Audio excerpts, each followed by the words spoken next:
Hello.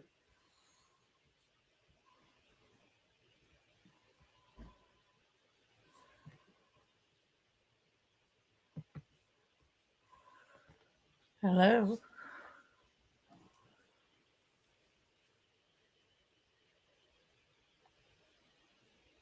I am waiting for a few people to come in.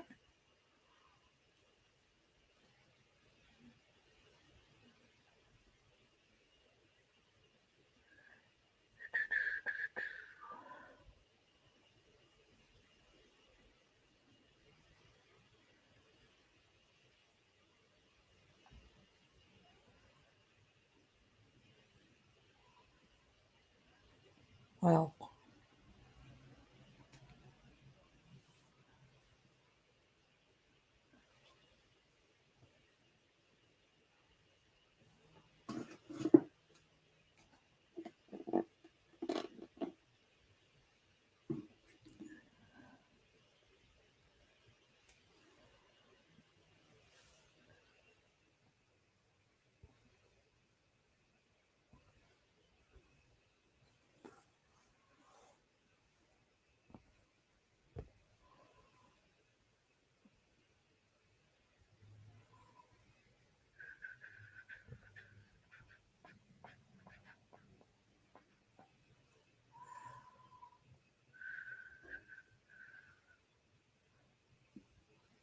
hello.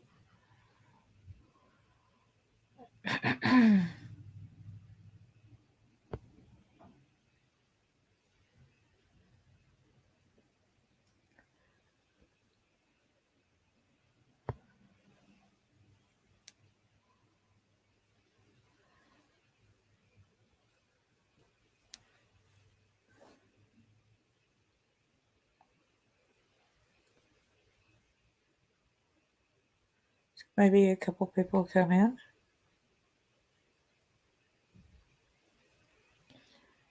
Gotta remember child abuse awareness. Speak out.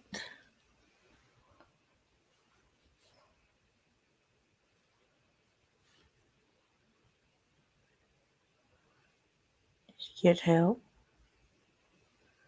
And never lose hope.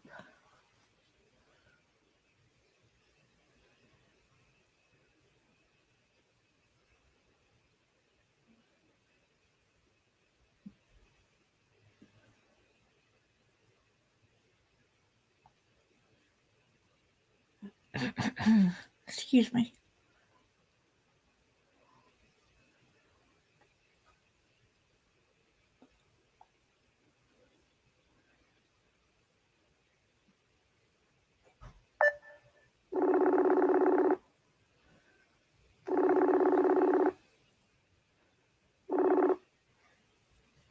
Hey, bro. Hey, I just sent you. Hello, I just sent you the link.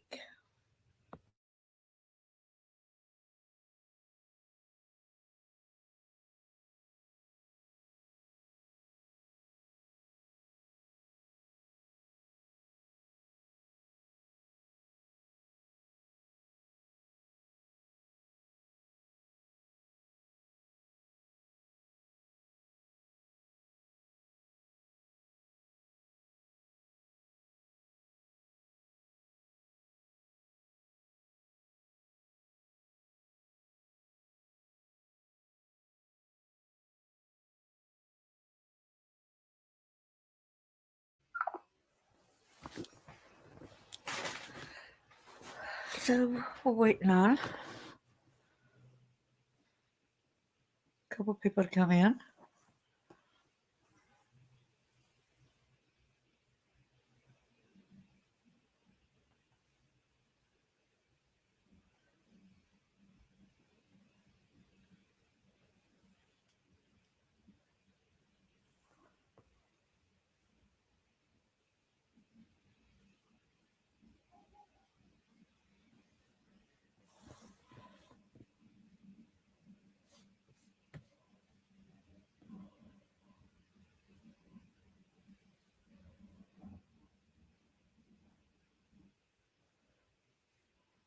Daisy. Guess I better go shut the door because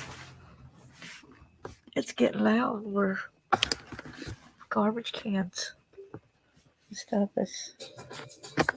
Well,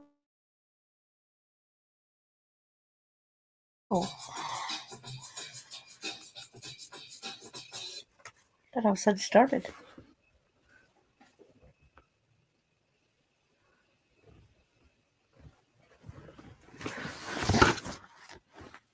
Okay. Give me something to drink too. As I'm working on like a scrapbooking album. Another crafts like I normally do.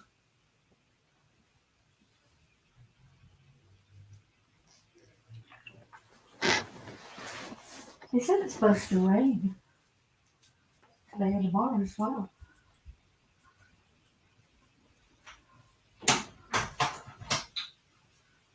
Gotta change my light bulb in my front door also.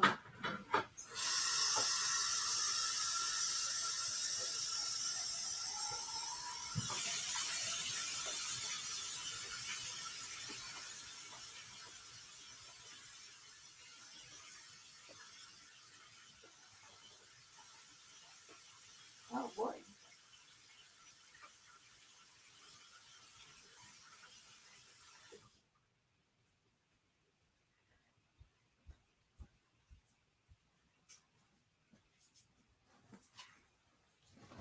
I had went and watched the video earlier, and I would advise anybody and everybody to follow this lady at YouTube. Let me get her name down here. It's Southern Girl Crime Stories.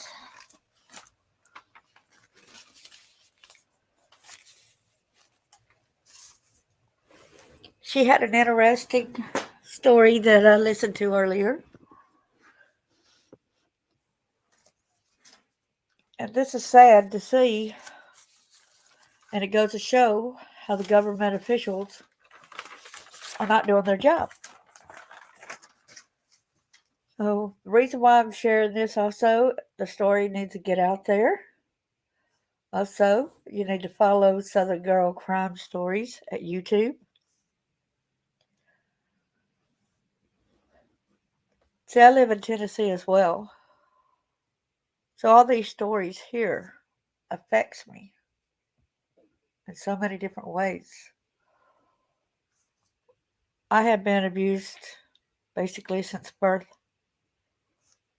And nothing was ever done to them as well. I know I was treated like I didn't matter.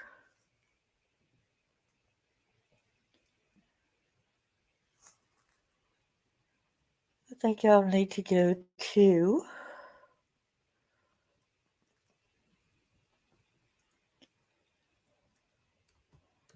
and make sure that the sound will be off when I do log into YouTube.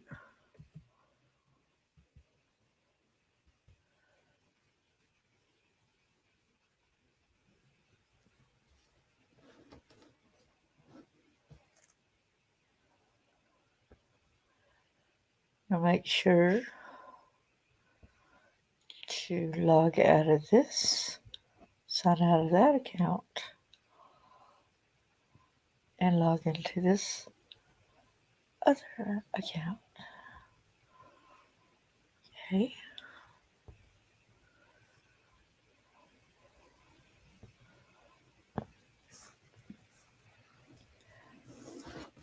This lady was talking about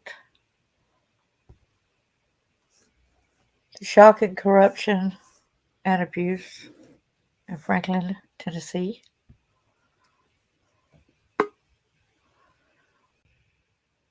Abuse in Franklin, Tennessee.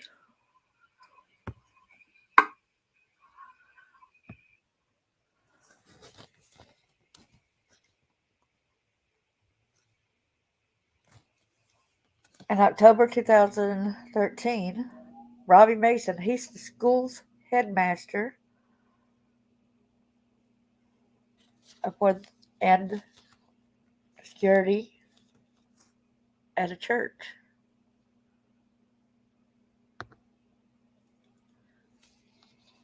At Grace Christian Academy in Williamson County in Tennessee. Hello there, bro. Hey, sister. Hey, how are you doing? I'm doing all right. Oh, that's good. Can you hear me okay? Yeah, I can hear you fine.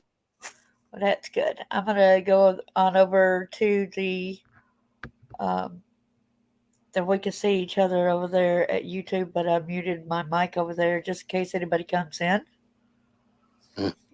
and makes a comment. But like I was saying a few minutes ago, I had watched a video earlier about this from this lady here at YouTube, Mm-hmm. and her name is Southern Girl Crime Stories. All And right. this is really horrific with the all the people that's really involved in a cover up of and what's still going on even today. This is sickening. First of all, I want to give her the credit for bringing that to the awareness, and I took a lots and lots and lots of notes. Excuse me. Yeah, my wife watches that channel.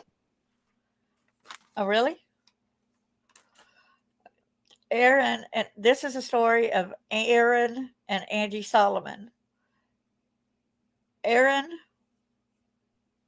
was a morning news anchor and sports reporter for WSMV Channel 4 News in Nashville. He was also a very trusted Merrill Lynch financial advisor and was a board member for the nonprofit organization Our Kids Tennessee. See, you would not expect this kind of thing to people that actually supposed to be standing up for kids against these atrocities. You know? There's a lot of them that do that. Exactly. That's their way that they find out and get to keep using these kids that's in the system already. Yep. I think if you're gonna apply for some kind of job that deals with kids, you should pass all sorts of extensive background and mental tests, and Uh-huh.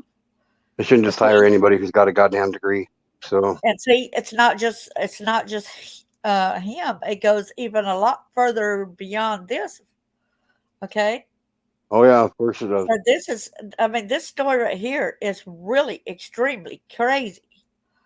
Our Kids Tennessee provide the nonprofit agency provides expert medical evaluations and crisis counseling in response to concerns about child sexual abuse, where he sat on the board for 16 freaking years. Yeah. 16 years.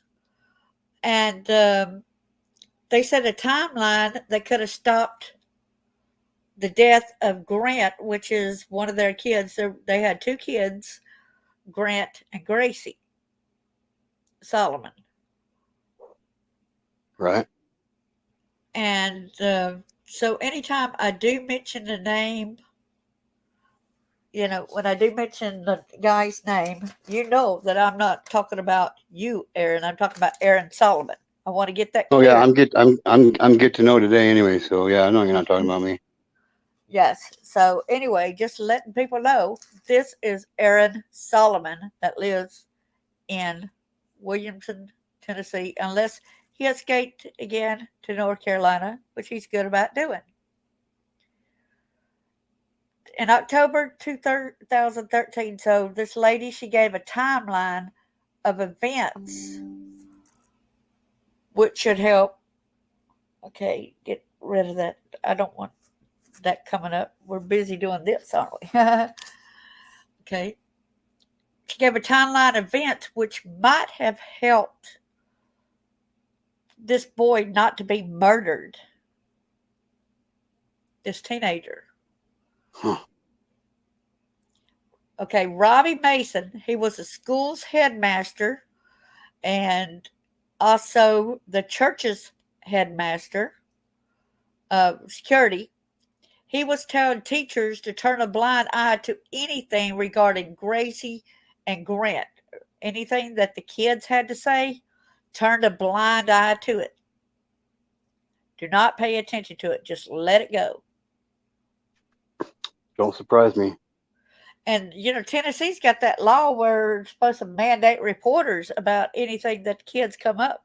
So I want the state of Tennessee to do something about this BS and not letting this go, even though there's judges and things in Williamson County that are involved as well. Yep. He would he Police, judges, prosecuting attorneys, ministers, priests. Yeah, I got their names right here, and I'm going to be calling them out as well as I'm talking. That's why I went ahead and took as many notes as I could because this has been known as facts, and they're not doing nothing. And I'm even mad at our governor right now because of what I found out as well. Oh It yeah, said, there's nobody out there that does anything about it. right, and That's in Robbie positions of power. Robbie also told all the parents to, if anybody says anything about that, to not believe them. And then he even took Gracie and Grant's mother away from the emails notifying of whenever the kids had trouble, right? So her rights were taken away by Robbie Mason. He removed her from emails concerning her kids, which was illegal, like I said. In 2014, Gracie complained her father had put soap in her genitalia and it stung. Kid's not going to come up with that. You're going to have to. She's being honest. In 2000, 99% of the time, when a kid tells you they're being sexually abused, it's because they're being sexually abused. exactly. And see, Angie, she had a good career as well. She wasn't just a housewife or mother. She was actually she worked at a pharmacy. Yep. So she had a good paying job as well. But she ended up getting a divorce. I got an echo in your end. She ended up getting a divorce after he tried to strangle her. But then again, the cops failed her, did nothing about it, right? That Yep. sounds a lot like my story where the cops wouldn't do nothing. Angie tried to get help in 2015, but they jailed her. They used the excuse that Angie was behind on child support. Judge Jeff Smith, I think it said it was because she would not stop saying these bad things about this good man. He has since passed away. Well, thank you, Lord, for taking one of them out that was covered for this pedophilia crap. Yep. So in 2015 to 2018, the kids just kept trying to be, the best they could to get away. In 2018, the kids were older. They weren't as easily manipulated. In May 2018, 2 years before Grant's death, Angie told Patty Tremblay and Lori Ellsworth, those are two other people, about the abuse. Instead of reporting it, they told Bill Woodward, who was head of security in the church and the school, he chose not to report it. Instead, he called Judge Deanna Johnson about the situation, and she is a judge in Williamson County here in Tennessee. In June 2018, Angie was asked by Patty to fill out a benevolence form. Benevolence needing help. The church anointed Angie with oil, prayed over her, gave her $100 for new tires, and then dropped any emotional or spiritual support. I want you to note, too, that Grant, you know how kids usually have locks on the bedroom doors, right? Mm-hmm. What was strange about Grant's is that the daddy had his lock on outside of his bedroom so that he could be locked into the bedroom, possibly so that he could go into the daughter's bedroom and then lock the door where the brother can't come and help or see it. You know what I'm saying? Yep. So, and so the same night that they stopped their emotional support and they did all that for her. Angie messaged Williamson County Sheriff Jeff Long on Facebook stating she feared for her kids' lives and other kids' lives at Grace Christian School.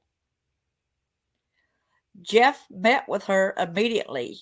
They discussed the girls privately, who Aaron had privately messaged, and took photos of. So he would go into the school and take pictures of these kids in school and then private message them at Facebook trying to do sexual things with them. Do you not Surprise. see a huh? Don't surprise me. And they were allowing this? Well, yeah, Angie, they're probably all participating in it. and this is why I'm mad at the governor in a few minutes. After I say this sentence, I'll tell you why I'm mad at him. Okay. Angie had also messaged the sheriff in 2013 and told him about the abuse. Even back then, nothing. Right. Yep. In 2019, which is how many years ago now?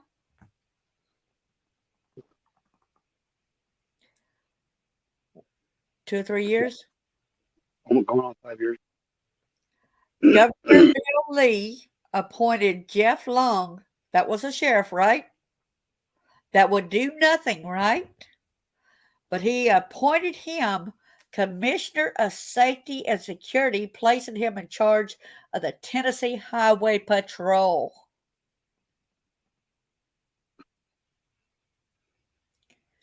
Nice. Look out for people, guys.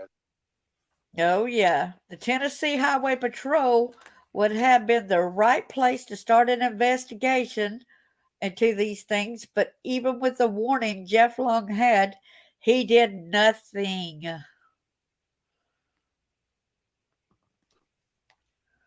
How safe is Tennessee when we have a safety commissioner who won't even investigate the death of a high school student who he was repeatedly warned about that he was getting abused and beaten by the father, that he feared for his life, and yet they were tell him nobody to believe him, right? Now he's dead. Angie had met Sheriff Long and his wife at a function years prior. She trusted Sheriff Long. In her emails to Long, she told about Aaron committing a felony forging a check, and she shown the proof, but he did nothing. She even spoke of the double life he was living and how she covered for him for 12 long years during domestic abuse and violence. Once again, nothing was ever done, which of course she got arrested as well, remember, for stirring the pot and for telling. Yep.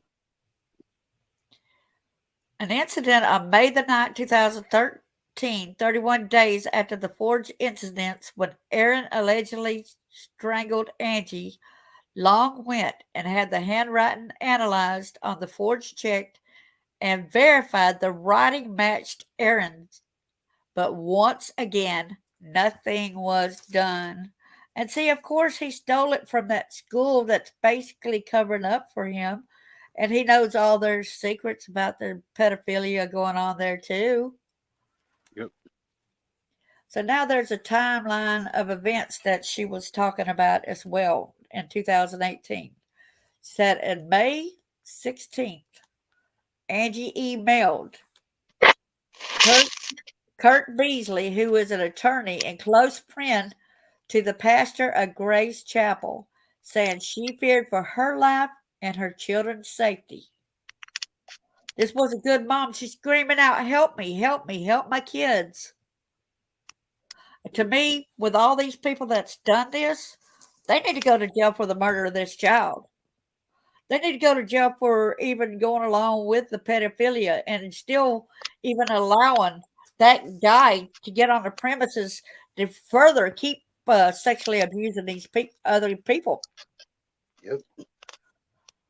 One of the I agree. Sheriff Long's detectives followed up with Angie, who decided to open up about the abuse Gracie and Grant suffered at the hands of their father, Aaron. On July the 9th, Gracie and Grant's they underwent a forensic interview, right? So Right. then he tried to help. See, listen at this July 16th. The investigator made a referral to the Department of Children's Services. DCS claims they did not find any issues, nothing substantial, so they just swept it under the rug again. Does that surprise you? Nope, because they're big about covering with pedophilia themselves, you know. Yep. And you know what's strange about all the people that I have before mentioned their names? Every one of them, I think even including the judge, belong with that church. Yep. It wouldn't surprise me. And then on August the 3rd, investigators told Angie there was not enough to prosecute Aaron. There was not enough. Yet the kids have been being abused and everything, but not enough. Why didn't they say, well, let's take your daughter to the hospital, see if she's got any sexual abuse places on her? You know what I'm saying? Let's validate, let's check into this, right? Yep. They failed Grant big time, and they're responsible for his murder by not protecting him and sweeping it up under the rug. And I'm mad at Bill Lee for nominating such a ferocious person like this. Makes me hope and pray he's not involved. But guess what? You know, when you're by association, you pretty much are. Yep. August the 13th, Gracie and Grant wanted to stay with their mother an extra week. Aaron agreed, but then had deputies pick them up in a cop car to teach them a lesson to obey. If I say you're coming home regardless. No, you cannot, do that, you know? Yeah. So the kids questioned the cops and said, "You're sending us back to an abuser?" The police tell Angie to file an emergency petition for dependent neglect. The next day, August the 14th, Angie files for dependent neglect and Aaron is served papers. That same day, Aaron leaves with Grant and Gracie headed for Cary, North Carolina to a high school baseball game. So he goes and takes these kids, to another state, getting away from the proof of what's going on. And I could tell, because the high school baseball and the son is probably a baseball player as well. Probably. But Melanie, on August 15th, Melanie Wells, she's a child sexual abuse worker, was assigned to the case. And you're thinking, yippee, something good, right? She was the one Grant called in September because he feared his dad was going to hurt Gracie and him. She called Department of Human Sources. A guardian ad litem was assigned to the case, Megan Plagman. Remember that name. She's another bad one that works at CSA. She's supposed to be an advocate survivor, y'all. We need to write to that SCSA and really get down on her. She's an advocate supervisor. She's supposed to speak for the advocates. Instead, she endangered and she's responsible for this boy's death. She's responsible for everything else that transpired harming these kids. She was Yep. over. Then she went and she scolded Melanie for doing that, for making her ad litem, for not just brushing it under the table, under the rug, you know. Yep. Workers, then she even, within a couple of days of getting rid of her, then Melanie was taken off a Grant's case and Megan took over, of course. And this is horrible how they handled it. Megan in 2021 would be one of Aaron's two character witnesses against Gracie's claims of sexual abuse. She claimed she did not believe Gracie and stood by Aaron. That's horrible. Yes, it is. On August, and she's an advocate supervisor, an advocate. Sound like you're more of an advocate for the predators. She needs to get gone, y'all. Yep. Boy, and this is here in Tennessee that this is transpiring, okay? On August the 16th, Aaron heads back to Williamson County in Tennessee with Gracie for a preliminary hearing. They stayed the night in a hotel room in Asheville, North Carolina. This is when Gracie alleges her father raped her. At the court hearing, the judge told her she had to remain in the custody of her father, even though he knew that she said her father raped her. I'm wondering if this is the same judge that that lady that was kept sticking up for him. Could Grace, be. then Gracie, she falls apart in the courtroom and clings onto her mother. Of course, like mother saved me, right? Mother Yep. help me. He tears Gracie's grip from the mother and they head back to North Carolina. Another place to go and run and hide to be able to do whatever he wanted, huh? Yep. On August the 29th, in a Publix parking lot, there's a video. When you go and watch that lady's video, you get to Mm. see Gracie refusing to go with her father despite police threats and court rules.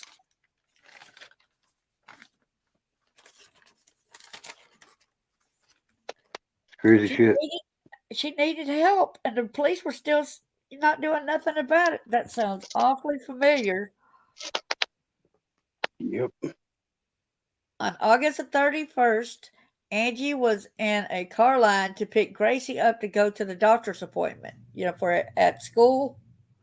She Hmm. began receiving frantic texts from Gracie stating that her dad shown up at the school demanded he was taking Gracie to the doctor.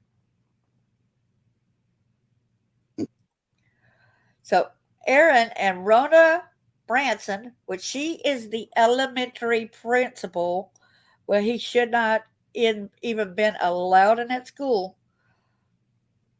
After Branson asked Angie to come in to calm her down, 11-year-old Gracie just told the principal her father abused her, and instead of calling the police, Branson told Angie that Gracie could go to the doctor and she would follow.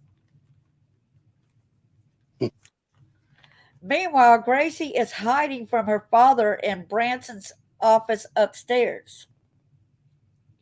School headmaster Robbie Mason, here he comes again, y'all. He said, "This is old news." So he validated that it happened. This is old news. But why are you still letting it happen? Why are you making her go with the perpetrator and all this? Because you're a perpetrator yourself, okay? Yep. He puts her in a car with her dad.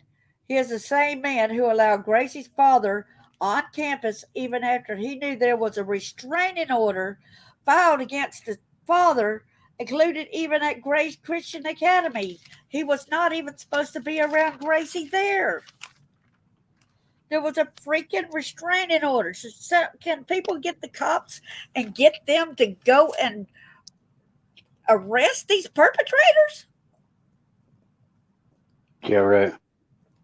I mean, they're breaking the law.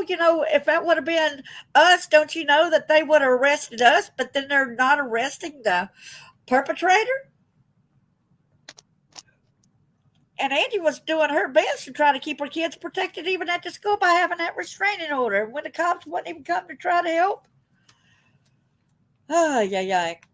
Then Yep. February 2020, Judge Deanna Johnson put an order on Angie that she could not take Aaron to court again regarding the kids for 72 months. So Aaron could do anything he wanted to, and she could not take him to court. By that time, the girl was going to be 18-year-old. Judge Johnson's husband is also Senator Jack Johnson. He wants a bill that states unless a death determines to be a crime, nobody can investigate. And it's kind of weird. He had called 911 at this strange parking area and said that he was just listening to, he was doing a text message in that business parking lot. And then all of a sudden, the car that his son was in, he was going to get something out of the back of the truck, and it lost, and he ended up in front of the truck, rolled over, and said the truck rolled over his son and killed him. Even the nine, Indeed. even the 911 operator said, "Go be down there with your son. He's probably scared. He probably needs his daddy," but he still refused. He was making it look like they had even to the 911, like there was a guy in three guys that was in a big truck, box truck, that were out there trying to help his son. And yet later on, when the police did show up a little bit later and the medics and all that, guess what? There was no three guys down there helping. They would still been there, and they would have. And they never noticed a big box truck being there or nothing. Boy, and What then a piece of shit.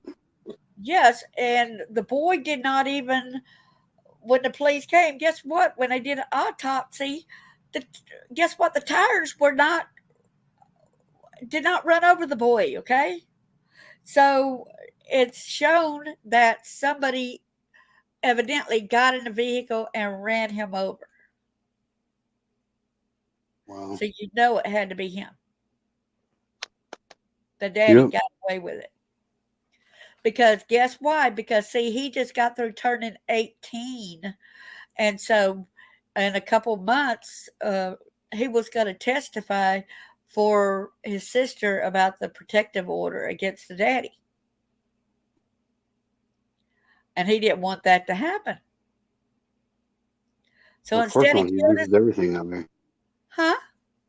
So of course not. He doesn't want anybody to know that happened because then that way he loses everything. But guess what? The police, and they could care less whether he did it or not because they're along with it too, because they're covering up. Yeah, most police officers don't give a shit. There are some good ones out there, but most of them don't give a shit. Yeah, like there was a couple that was trying to get into it, but they were making them shut up basically. And the officer, and guess, oh man.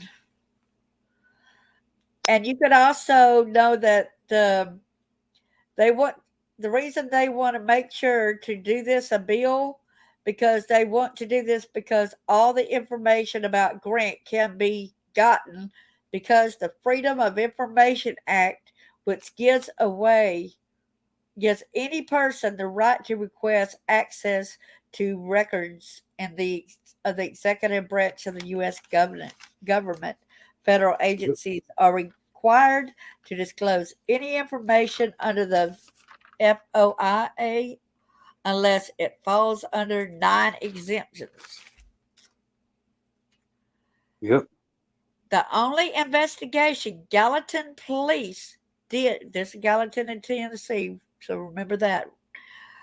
The only investigation they did was a 1 hour Grant's scene was cleaned up. Yet they left valuable evidence like Grant's cell phone, his hat, and his baseball goggles in the ditch. You do a cleanup of a scene, you take it all. You don't leave those kind of things around. Yep. And then the daddy tries to say that the truck was had a glitch in it and all this other kind of stuff. And then the mother says, "Well, how about taking the truck in to get it, examined to see if that's what happened?" Well, then the daddy took off in it and I guess basically hid it somewhere. And then he went and sold it several months later. And then they found it out later in a junk thing because I guess he couldn't get rid of it. And yep.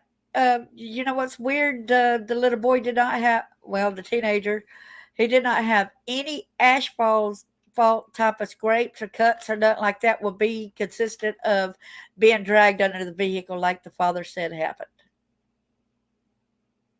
He had blunt force trauma to his head. Yeah, that don't surprise me. The coroner said that he died of a heart attack. So it makes me wonder if even the daddy had even drugged him beforehand. I'll bet he did. Making him have that heart attack, yeah. And put him there with a car run over. You know what I mean? Yep. It's crazy. So then Angie goes ahead and follows Gracie to the doctor where Gracie messages her. Aaron learned quickly at Grace Christian Academy adults can make up their own minds and force children to follow them. The school is known for kicking children off teams and even at a school under fences like cussing. Headmaster Robbie Mason never did anything to stop the abuse. Listen what he would actually tell everybody. We are not always going to believe everything your kids say about you. So why believe everything your kid says about us? If a principal told you about that with your kids, what would you say to that? I'd punch the principal in the face and go get my kids. Yeah, so don't. We're not going to believe everything they say about you, but so why are you believing everything they say about us? Because they're being accurate. You're a sex offender. You're going like this and letting these crap things happen. Yep. See, he should be arrested. Robbie Mason, the headmaster over there at that church, he should be arrested because he failed to report abuse, that's one of the laws in the Tennessee. All teachers at that time was mandatory. Now it's any worker. But he failed to even convict Aaron because of the check he forged that was actually from the school that Aaron had stolen and wrote over $1,000 check forged. And he did not respect the restraining order, which he's supposed to protected the little girl. The headmaster also made sure none of the students or Grant's friends discussed Grant's death. Some parents spoke up for Grant, but that did not matter to Headmaster Robbie Mason. After doctor's appointment, Aaron forced Gracie to be with Aaron was forced Gracie to be with him. Aaron tried to coerce Gracie to go to Mississippi to another baseball event. So I guess she was forced to because the law was sticking up for him still. Yet he had a restraining order against him. But yet, why is the cop still making this happen? Because they don't Then give it, a shit. now there's Attorney General Jonathan Skrmetti, and it's kind of weird how it's spelled. That she's got it written down Skrmetti. Calls Grant's accidents a crime scene and a homicide. Hmm. Yet, no one is ever charged. Abuse Aaron never had to pay for.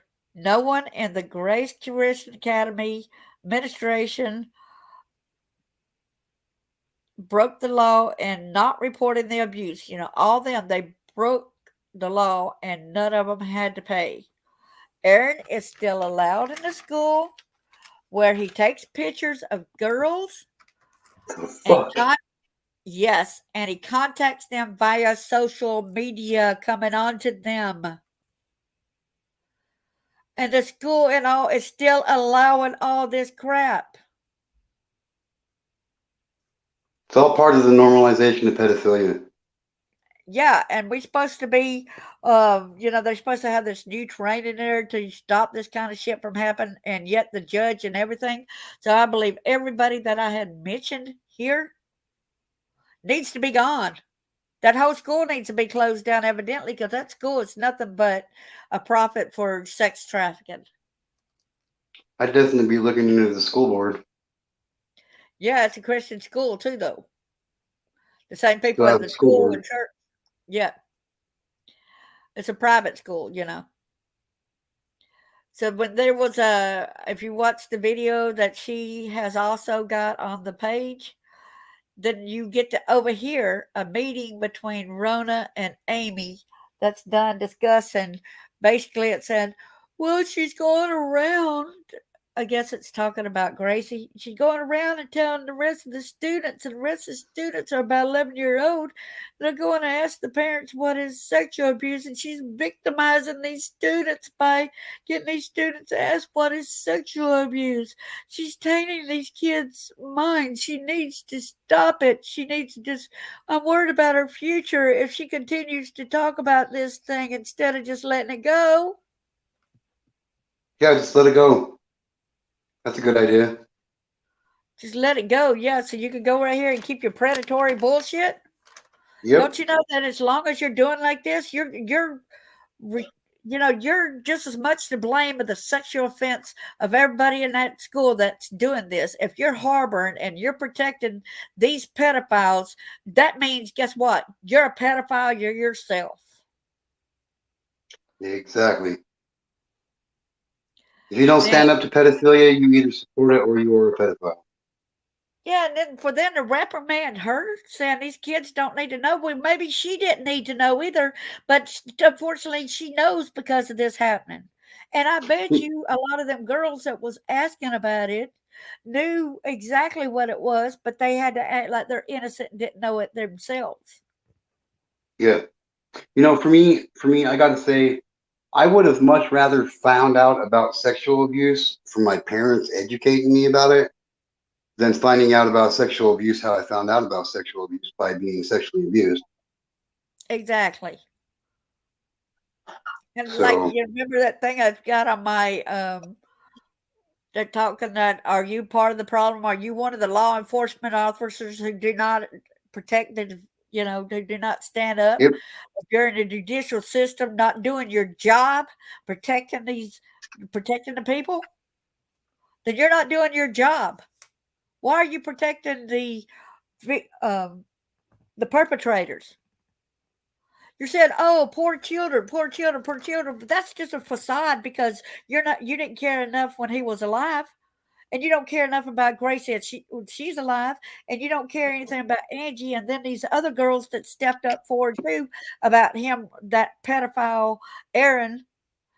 He had even had a maid who came in and cleaned up the house, and his mother was paying for the services of the maid, and she was married, and he was when she heard somebody coming in the door, she hollered, "Hello, is anyone there?" And he didn't answer till about 3 minutes later. And she looked and she seen that he was trying to sneak his way to come upstairs, and she had a weird feeling that he was going to try to rape her.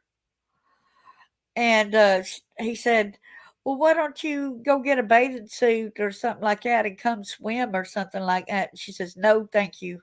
Next thing you know, she looks out the window and he positions his chair near the pool to face the window so when she looks outside she could see him, and he was naked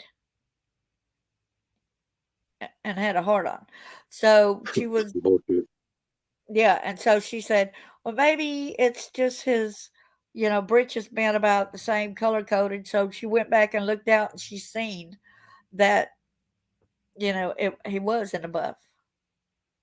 So she contacted her husband and she quietly and tried to leave as quietly as she could and leave out the front, even though she had to take her cleaning stuff, even if she wasn't ready, finished cleaning. She wasn't going to stand right there and become a victim.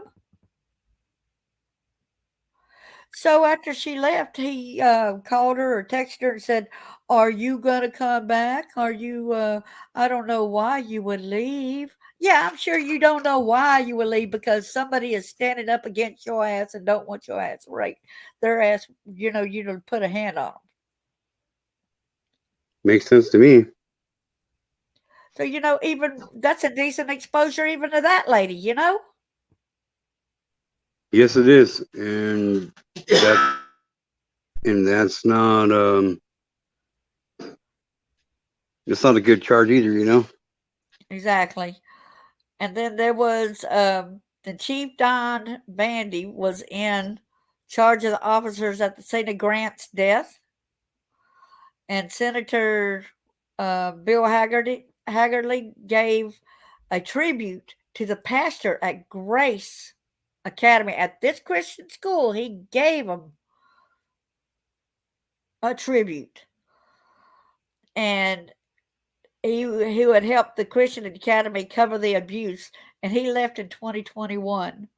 And it says you can go to change.org and sign the petition to reopen the investigation into Grant Solomon's bizarre, unexplained death. And I'm so glad I seen that video because I'm not glad that it happened, but I'm glad I seen it because I said this really needs spoken about.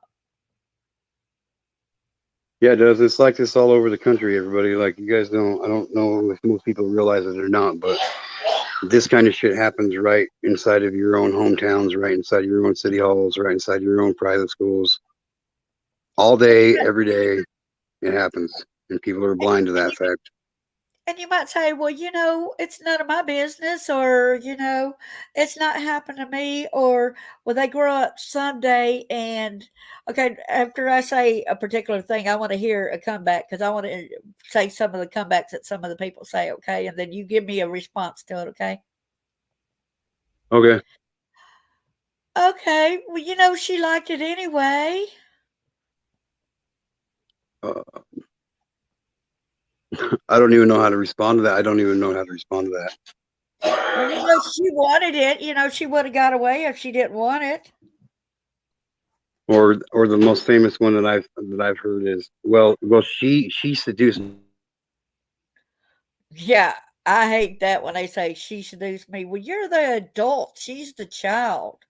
I don't know how a child under the age of 18 can seduce any grown man or female. Really, And I don't.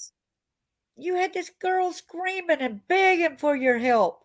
You had this boy begging, this but he's gonna kill me. I'm in danger. But you did nothing and he died. Yep. And I Just like my wife guarantee you took on her abuser. and I guarantee you that he probably sexually abused him too. Oh, I'm sure. But oh no, everybody wants to keep praising these other people that for this like this officer. But there was one of the officers who did, one of the detectives who did try to stand up, and then there's that attorney general. But if he knows it's a crime and all that, I guess he's got people higher up that still is not letting him go ahead and pressing on. Oh, they ain't got enough evidence. Bullshit. You got the parents right there that's even saying, "Hey, you going to the school?" You got him right there where it even he's not even supposed to have been at the school. You got the check where he forged. You got the if go to the doctor's appointments and stuff like that whenever the daughter needed to go and get checked out and everything. And now you're going to say, well, time has passed, so it's probably just a boyfriend or something like that. Well, excuse me, she's probably got a lot of tears and scars from all the years of what was done to her. Oh, I'm And sure she has all kinds of physical evidence on her body, but unfortunately, in our judicial system, physical body evidence really doesn't hold up much at all. It's all you have to, like with my wife, with when my wife took on her abuser with 5 of her friends. Um, since none of them kept a journal or specific dates of when the abuse happened, or none of them had anything with any of his DNA on it, if you get what I'm saying, right, um, then then there wasn't really much they could do about it, because it was just 6 girls speaking up against somebody. And this piece of shit actually admitted to doing it to um, his attorney and shit, and he still walked out of the courtroom a free man, oh, wow. because they didn't keep any evidence of it happening.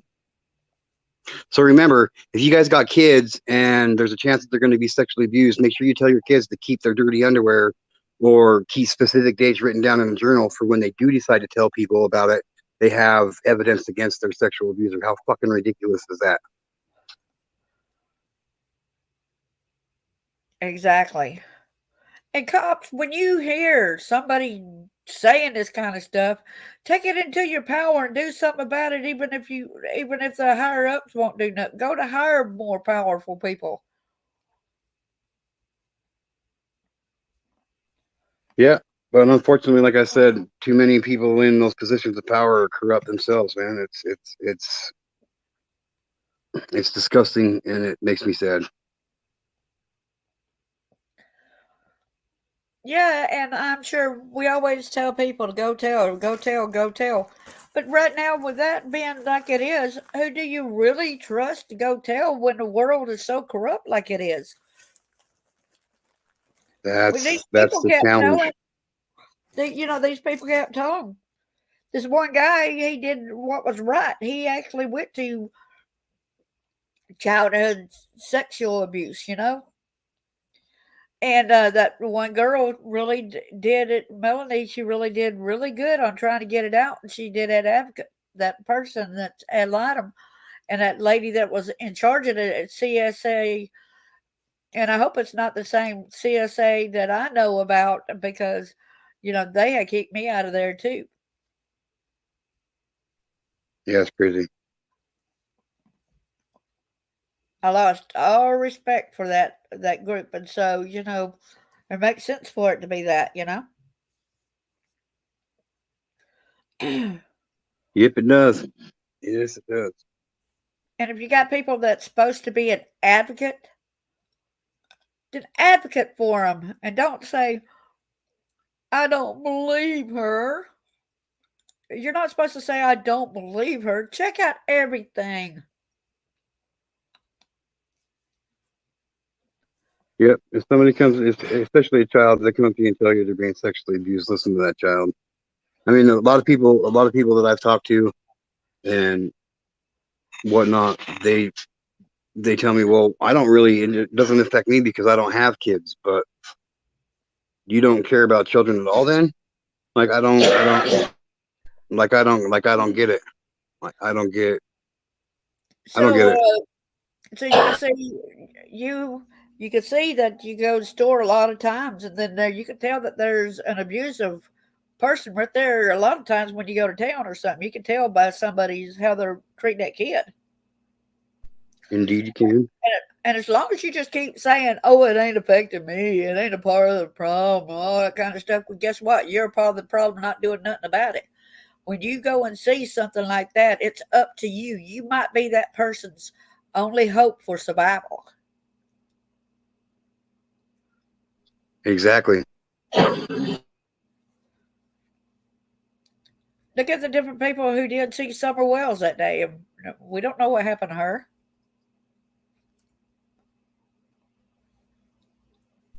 Yep, that's a touchy situation. That's a tough subject for me. A touchy subject for me right there. I mean, it's just a lot of different cases like that. Yeah, I probably have the most un popular opinion on what happened to Summer Wells. So, you know. Oh, really? Oh yeah, I do. I don't think that it was. I think she was. I think she was. It was a spur of the moment thing, and she walked down to the end of the driveway. Somebody happened to drive by and grabbed her and took off with her. And there's only two people in the world that know exactly what happened to Summer Wells, and that's Summer Wells and the person that took her. I don't think Dawn and Candace had anything to do with it. I don't think that she was sold for drugs. I don't think she was traded for anything like that, because people are too quickly to dismiss the fact that random kidnappings happen in our country by strangers more often than people want to think. You know what I mean? Yeah, and see, if Candace was being honest, though, she don't need to say, "Well, she was in the basement." Well, yeah. Well, maybe Candace was being honest, and the last time Candace seen her, she was in the basement, because maybe Summer did go out the back door and wandered down to the end of the driveway, and somebody drove by and took her. I mean, people are too quick to dismiss the fact that 25% of all kidnappings in our country every year are stranger abductions. Uh, 25%. They gotta get that 25% of stranger abductions from somewhere. They can't just say that 25% of abductions are stranger abductions because they're not happening. Just because a kid comes up missing, the first people to suspect are the parents, doesn't make it the parents that did it.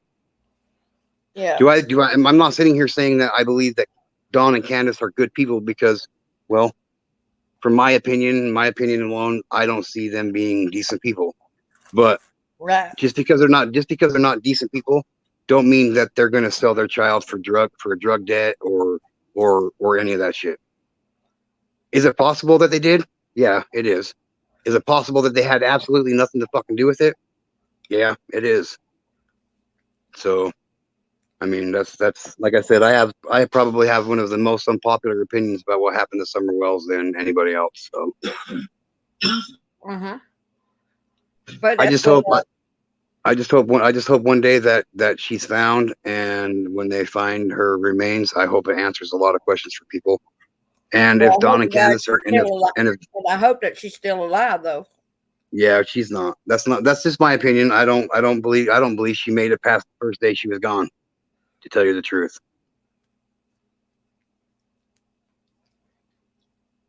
I mean, that's my opinion. But I just hope one day that it's figured out what happened to her, so she can get some peace. Not so everybody else can be Right. like, yeah, see, I told you, and see, it was Donna Candace, or see, it wasn't Donna Candace. I want her to be found so she can be at peace. That's it. Yeah, she didn't deserve all the things that happened to her. Nobody does. Nope, nobody does. So, but like I said, that's kind of a touchy subject for a lot of people, and that's my opinion on what I think happened, because stranger abductions do happen 25% of the time. So, Right. I mean, even if there was only 1% of all kidnappings were stranger kidnappings, that still leaves that 1% chance that it wasn't Dawn and Candace. Oh. You know what I mean? Exactly. So So it's not 100% sure that everybody else is right. And if they were so right, wouldn't she have been found already? that's what I think.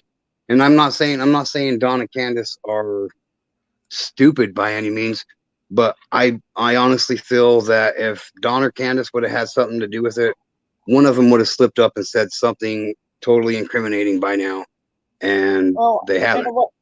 well, the one thing I think that they said that incriminated themselves, I believe, if I could tell you, that she is never going to be found just within a day or two of her being missing. It's like they already knew where she was. Well, just because it's like they already knew where she was doesn't mean that they knew where she was. I mean, I could be a negative person too if my kid came up kidnapped, and I could say the same thing, because a lot of times a lot of these kidnappings that happen in our country, they do go unsolved. They do go unsolved. They do go without ever having somebody held accountable for the crime. And look at There's mine, all and look at kinds of my them. case. Look at my case, where I had a son and nobody, it wasn't even in the birth certificate thing because I had him at home and what was done to me and my kid. Exactly. And did you do it? Did you personally do anything to your kid? Nope. Even though even though the statistics would point to the parent being the main culprit of it, don't make it you, right? Right. So, I could not even get up off the floor because I just had labor, just had them. yep. And see, and I mean, who would have been the first prime suspect if they would have found a body or some shit? You know what I mean? Like, who would they have came after? My stepmom, because she was in, because a lot of people knew that I was being abused at home, and I didn't know that and find out till later that people had known about it. So they would So, have known it. So they were trying to get. They said all they needed was me to speak out and say I was abused, but I had done been taught that you can't say nothing because nothing's gonna be done. right. So, I mean, you see what I'm saying though? Like, even if people wouldn't have known that you were being abused and whatnot, um, if you would have had this baby and they would have found him, let's say, in a dumpster, who would have been the first person they came after? Even though you personally had nothing to do with it, they still would have came directly after you, the person that had nothing to do with it. And how likely is it that people would have believed your story that you weren't the one that threw this baby away in a dumpster? Of course, they And would see, have the thing convicted you about on it it is, first. and the thing is, I blocked it out, and I didn't even know nothing about the baby when I had went to a doctor with pregnancy when after I was married and pregnant with the first son that I thought was my first son when I was married. And they said, "You had a baby before. What'd you do with it?" And I thought, "What?" I thought they were absolutely out of their mind. I thought I would remember having a baby if I had one. And I had to call Right. my husband at work to come and get me. And years later in therapy, I remembered it. And boy, was I mad and I was suicidal. And I didn't know how to deal with that fact that it was true that I had a baby and he's gone. Yep.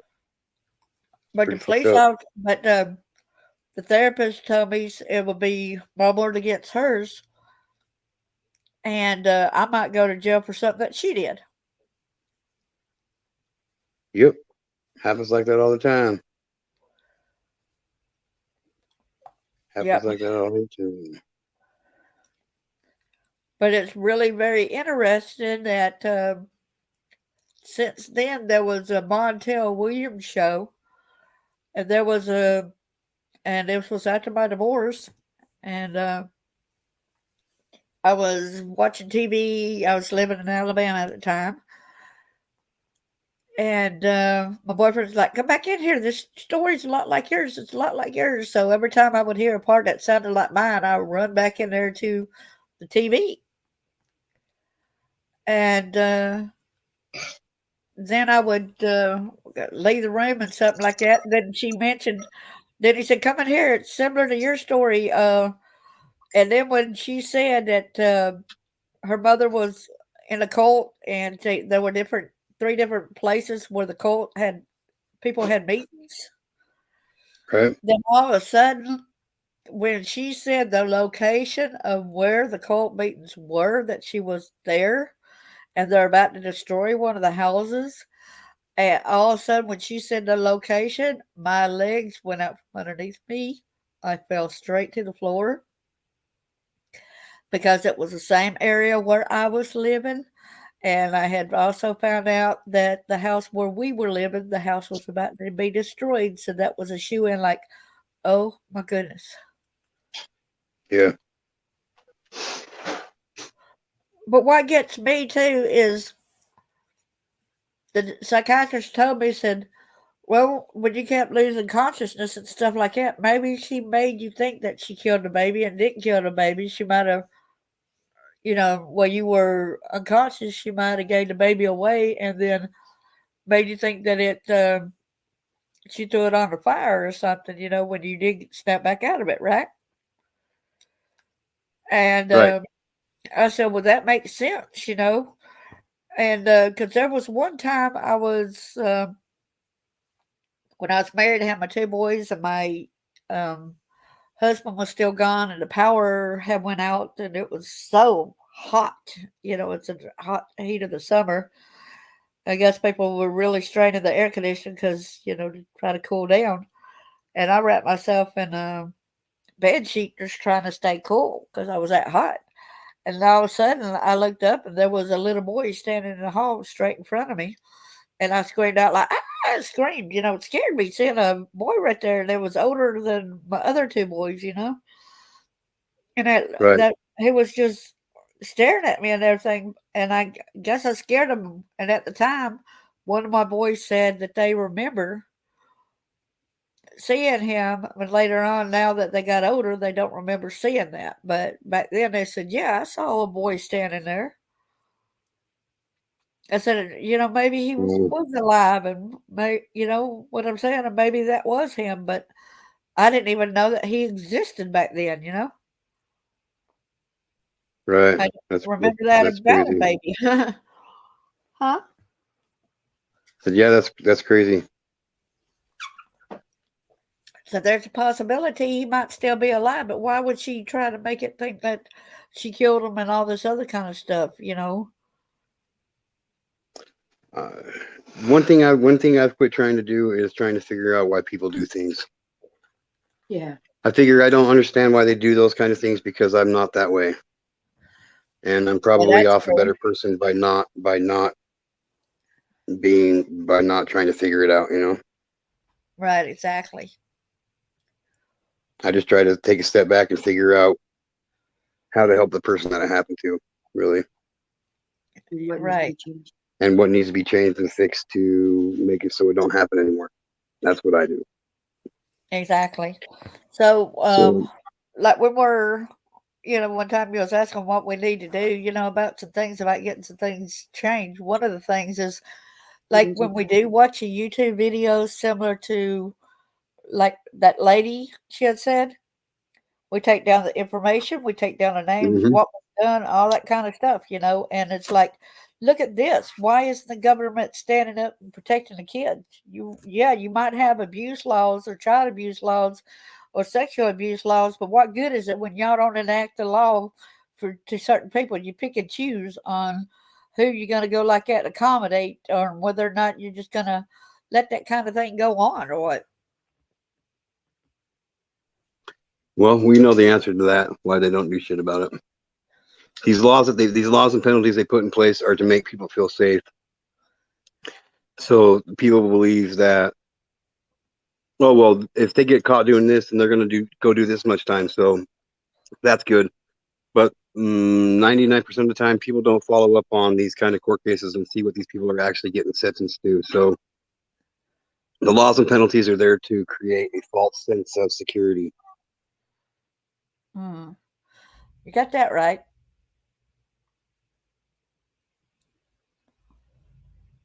That's how I think anyway. I feel about it anyway. Yeah. Well, that's a good way to think about it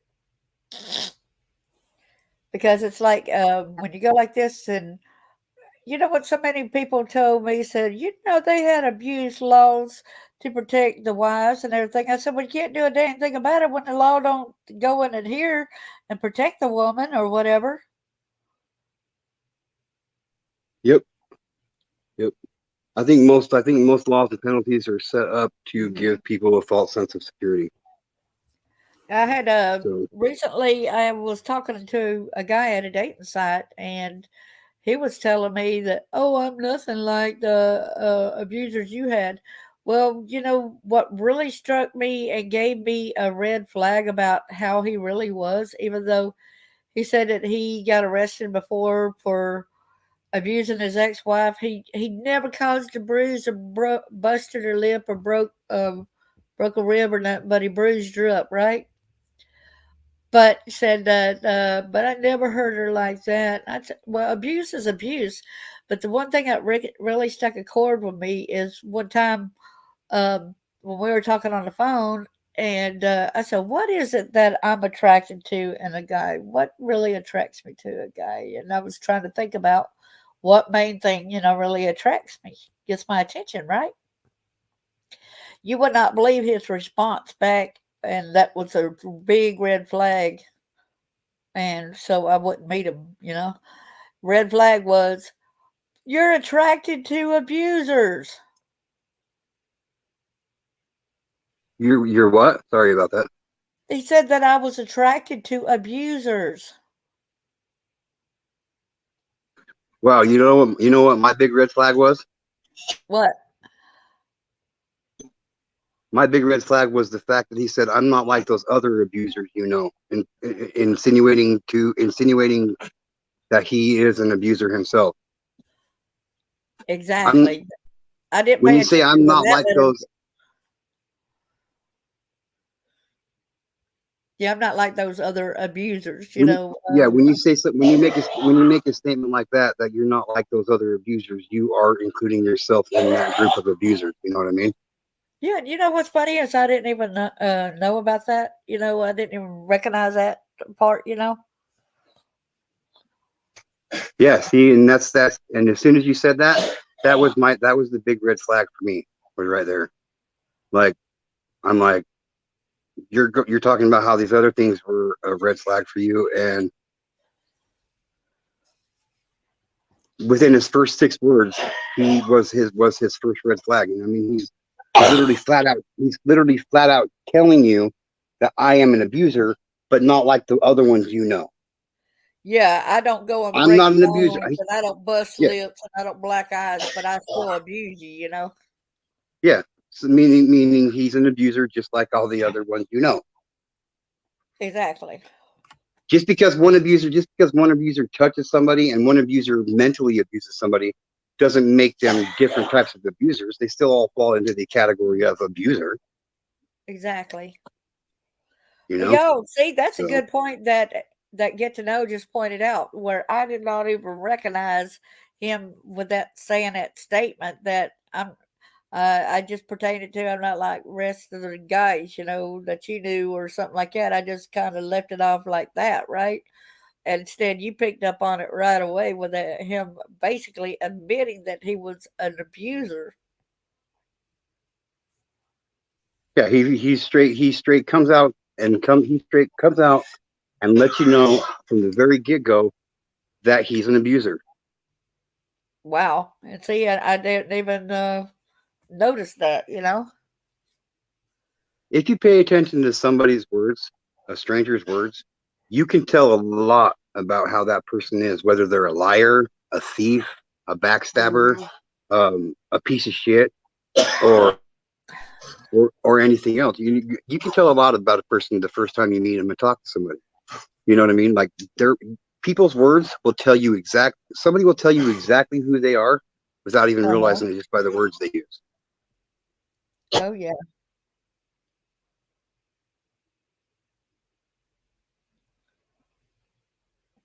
Yep. Well, we could start doing a nightly type of thing, and you come up with the next topic. And basically, if you want to, we could do it tomorrow sometime. If you want to come up with a good topic that you'd like to discuss. Yeah, that sounds good.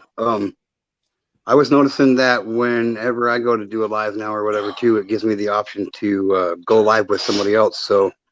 Oh, So really? if you get on live or StreamYard, if you get on StreamYard, then I can get up on your panel. I can get up on. Bless you. Thanks.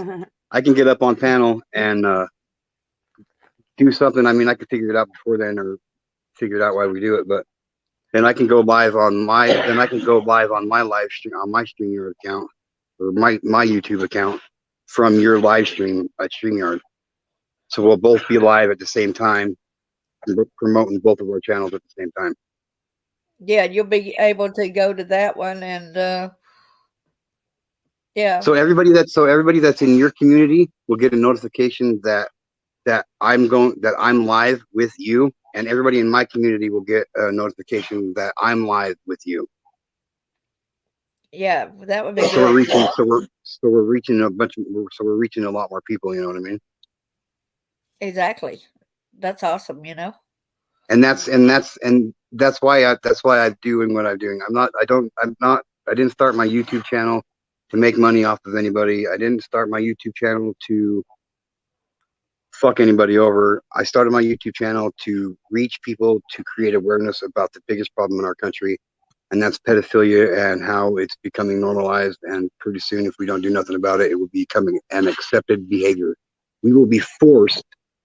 We will be forced to accept it as an acceptable behavior, Yes.